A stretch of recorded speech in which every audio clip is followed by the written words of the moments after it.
5 वर्ष 80 कोटी लोकांना मोफत रेशन मिळेल, खूप काळजी ते आपल्या सगळ्यांची घेत असतात. प्रामुख्याने महिला तर यावेळेला सकाळी लवकर उठून स्वयंपाक करणार, सगळं म्हणणं गहू दूध खा, मी चालले मोदीला, मला मोदीला मतदान करायचं.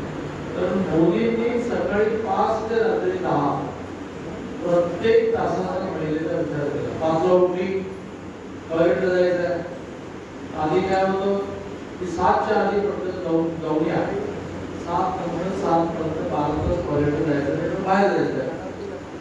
7 कोटी घरांना मुलींनी टॉयलेट पाहिजे आणि आपल्या सगळ्या माता भगिनींची दिवसा उजेडी टॉयलेटला जाण्याची जी गैरसोय होती, तर 5 ला टॉयलेटला जाऊन आली की नवऱ्याला गरम चहा द्यायचा, सून पेटवायला लागली, उकडी काय